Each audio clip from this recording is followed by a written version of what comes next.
Hola y bienvenidos a Conociendo la Endocrinología Pediátrica. Soy la doctora Julieta García Sáez, médica endocrinóloga, y hoy vamos a continuar con esta serie de episodios dedicados al crecimiento infantil.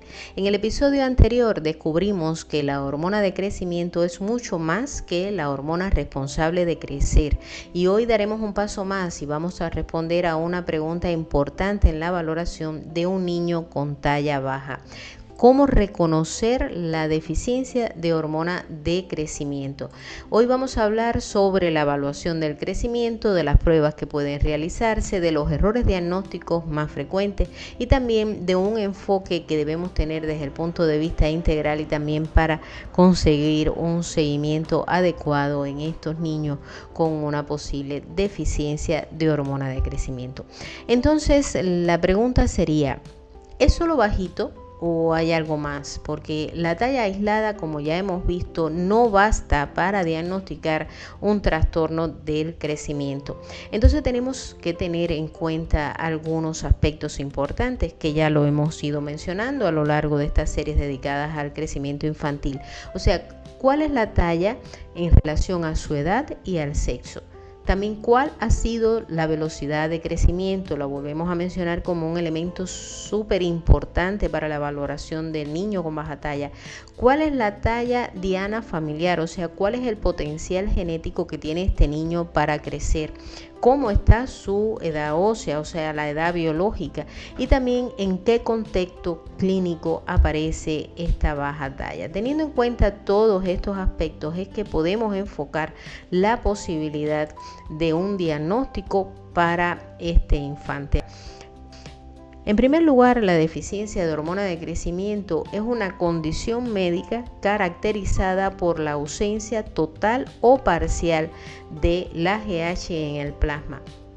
Tiene una incidencia estimada de 1 cada 3.000 a 1 cada 10.000 nacidos vivos y es mucho más frecuente en los niños que en las niñas, con una relación 2:1. Es la causa más frecuente de hipopituitarismo en la infancia. Entiéndase como hipopituitarismo a la disminución o a la ausencia total o parcial de las hormonas adeno-hipofisarias. O sea, pueden ser hipopituitarismo selectivo cuando es solo una hormona, parcial cuando son varias hormonas, o puede ser un panhipopituitarismo cuando se afectan todas las hormonas adeno-hipofisarias. Ahora bien, ¿cuáles entonces serían las causas que pueden generar la deficiencia de la hormona de crecimiento? Y podemos dividirlas en causas congénitas, causas adquiridas y causas idiopáticas. Las causas congénitas pueden estar relacionadas con alteraciones estructurales del hipotálamo y de la hipófisis, mutaciones genéticas que afecten la producción, la secreción o la acción de la hormona de crecimiento, y estas pueden ser aisladas o pueden ser asociadas a otras deficiencias hipofisarias, o sea, no solamente, como lo hemos visto ya, de la hormona de crecimiento, sino también del resto, pero desde el punto de vista genético. Ahora, existen causas que son adquiridas de la deficiencia de la AGH, por ejemplo, los tumores del sistema nervioso central, y tenemos que hacer una mención importante de un tipo de tumor en particular que es el craniofaringioma, pero también existen otros como los gliomas, los germinomas, pueden estar relacionados con la deficiencia hormonal. También pueden haber lesiones que son de tipo estructural y adquiridas sobre el área hipotálamo hipofisaria, ya sean por traumas cráneoencefálicos, ya sea por cirugías, por irradiaciones, o también existen enfermedades que pueden relacionarse con la deficiencia posterior de la hormona, y entre ellas enfermedades infiltrativas, enfermedades inflamatorias, infecciones que afecten el área hipotálamo hipofisaria. Y una vez que hemos descartado todas estas causas, pues también existe la idiopática, o sea, cuando no se reconoce con exactitud cuál es la causa que determina la deficiencia hormonal. Y es, de hecho, la causa más frecuente dentro de las deficiencias aisladas durante la infancia de la hormona de crecimiento. O sea que muchas veces no se consigue determinar con exactitud cuál es la causa que está generando la deficiencia hormonal. Entonces, ¿qué signos pueden alertar durante la exploración de que existe una deficiencia de la AGH? Bueno, por supuesto el crecimiento, ese ya lo hemos conversado, o sea, hay una talla baja que es proporcionada y que la velocidad de crecimiento pues está disminuida. Pero existe un aspecto físico que muchas veces caracteriza a estos niños. Es la cara infantil, la voz aguda, la frente amplia, la hipoplasia del tercio medio facial. La composición corporal suele ser característica también y hay un aumento de la grasa abdominal, hay una disminución, digamos, de la masa muscular, muchas veces con una menor fuerza física en relación con otros niños de su propia edad y sexo.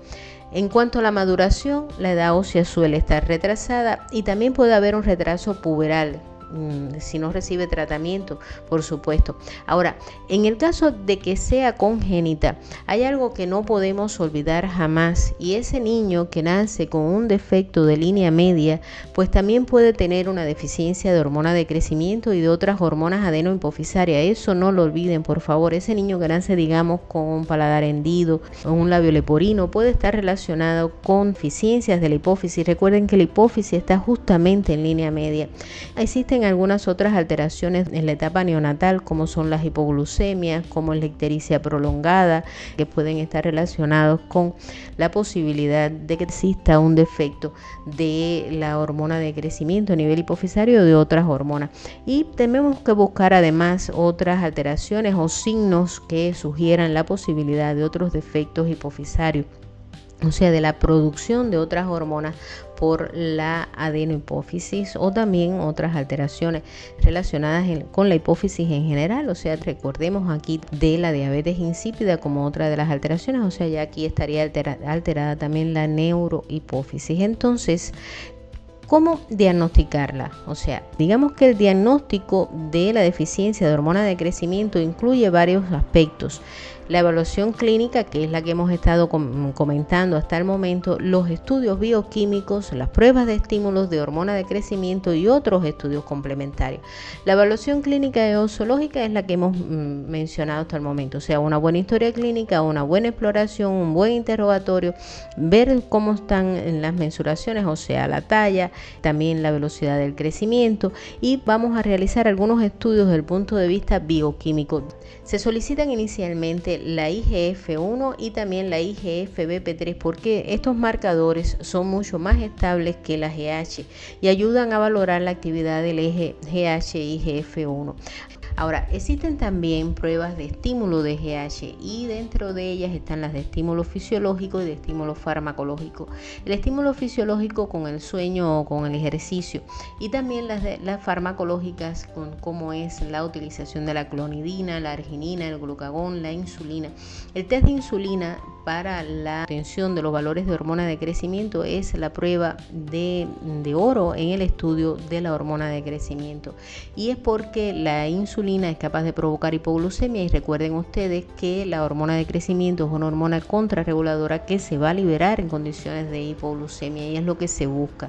Ahora, también existen otras pruebas que deben realizarse y entre ellas está la radiografía, por supuesto, de la mano y muñeca para determinar la edad ósea, una prueba que nunca puede faltar en la evaluación de los niños con una baja talla y por supuesto la realización de una resonancia magnética del área hipotálamo hipofisaria, porque esta prueba va a permitir determinar si existen alteraciones estructurales del área y entre ellas, por ejemplo, la hipoplasia de la hipófisis, una neurohipófisis ectópica, la interrupción del tallo hipofisario, ya sea por tumores o por cualquier otra condición.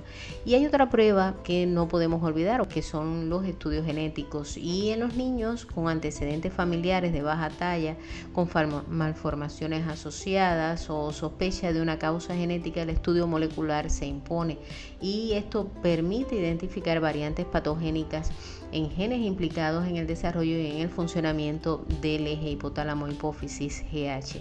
Entonces, un mensaje clave, tanto la resonancia magnética como el estudio genético no confirman por sí solo el diagnóstico, pero sí son esenciales para identificar cuál es la causa de la deficiencia de la hormona de crecimiento. Esto orientaría, por supuesto, al pronóstico, el tratamiento y el seguimiento de estos niños con deficiencia de la hormona. Algo que no podemos olvidar y antes de confirmar el diagnóstico, pues tenemos que recordar que no todo retraso del crecimiento se debe a una deficiencia de la hormona GH.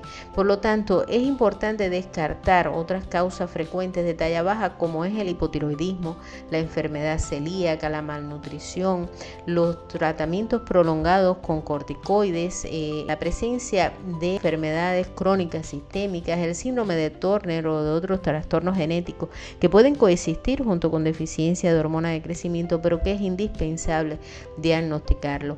Entonces, en niños con antecedentes familiares, malformaciones asociadas o sospechas de una causa monogénica, debe considerarse siempre la realización también de un estudio genético como lo vimos previamente. ¿Cuáles serían los criterios que justifican la derivación al endocrinólogo pediatra? Una talla inferior al tercer percentil con menos de 2 a 3 desviaciones estándar, la disminución de la velocidad de crecimiento o la pérdida de percentiles, o una talla claramente inferior a la esperada según el potencial genético familiar.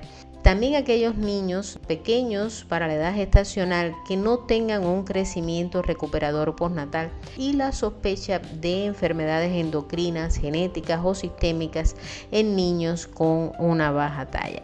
La evaluación temprana, por supuesto, siempre nos va a permitir detectar causas subyacentes, mejorar el pronóstico de cada niño, porque evidentemente pueden ser tratados. Y hagamos un poquito de historia, porque durante muchos años el tratamiento solo podía obtenerse extrayendo hormona de crecimiento, pero escúchenlo bien, de hipófisis humanas, y aquello suponía una disponibilidad muy limitada, como pueden imaginarse, y además con el tiempo aparecieron casos de una rara enfermedad conocida como la enfermedad de Creutzfeldt-Jakob asociadas a este procedimiento, sobre lo que hablaremos luego. Pero todo cambió en el año 1985 cuando comenzó la producción mediante tecnología de ADN recombinante.